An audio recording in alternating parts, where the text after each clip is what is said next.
আসসালামু আলাইকুম, welcome to my Tanzil kitchen. আজকে আমি আবারও হাজির হলাম নতুন একটা রেসিপি নিয়ে। আজকে চালের গুঁড়া ছাড়াই ভাপা পিঠা বানাবো।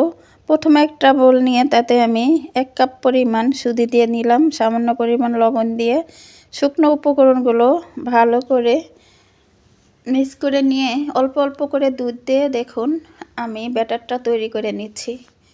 অল্প অল্প করে দিতে হবে, একেবারে বেশি পরিমাণ পানি দিবেন না, ব্যাটারটা পাতলা হয়ে যাবে। আর ব্যাটারটা তৈরি হয়ে গেছে। একটা কড়াই চুলায় বসিয়ে দিয়ে আমি নারকেল দিয়ে নিচ্ছি। দেখুন আমি খেজুরের গুড় এখানে অ্যাড করে দিলাম। আমি নারকেলের পুরটা খুব ভালো করে ভেজে নিব। খুব ভালো করে ভাজতে হবে যাতে গুড়টা আর নারকেলটা একত্রে হয়ে যায়। দেখুন আমার পুরটা প্রায় ভাজার শেষের দিকে। খুব ভালো করে মিক্স করে নিচ্ছি। আমার পুরটা হয়ে গেছে, আমি সাইডে রেখে দেখুন আমার ব্যাটারটা গ্লাসে ঢেলে নিচ্ছি। আমার ঘরে একটাই গ্লাস ছিল, তাই একটা কাপ ব্যবহার করেছি।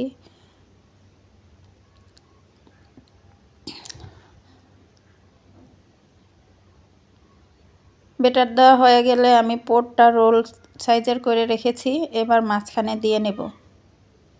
নারকেলের পুরটা রোল সিস্টেম করে ব্যাটারের মাঝখানে দিয়ে দিলাম।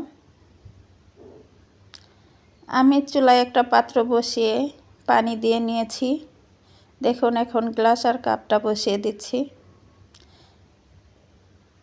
সমান করে বসিয়ে দিয়ে আমি ঢাকনা দিয়ে ঢেকে 30 মিনিট অপেক্ষা করব। 30 মিনিট পর আমি ঢাকনা খুলে দেখুন আমার ভাপা পিঠাটা হয়ে গেছে।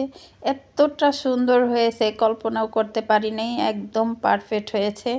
এভাবে পিঠা তৈরি করে খেয়ে দেখবেন, অসম্ভব মজার হয়। অনেক ভাপা পিঠাই তো খেয়েছেন, চালের গুঁড়া ছাড়াই সুজি দিয়ে যে এতটা মজার ভাপা পিঠা হয়, একবার ট্রাই করে দেখতে পারেন।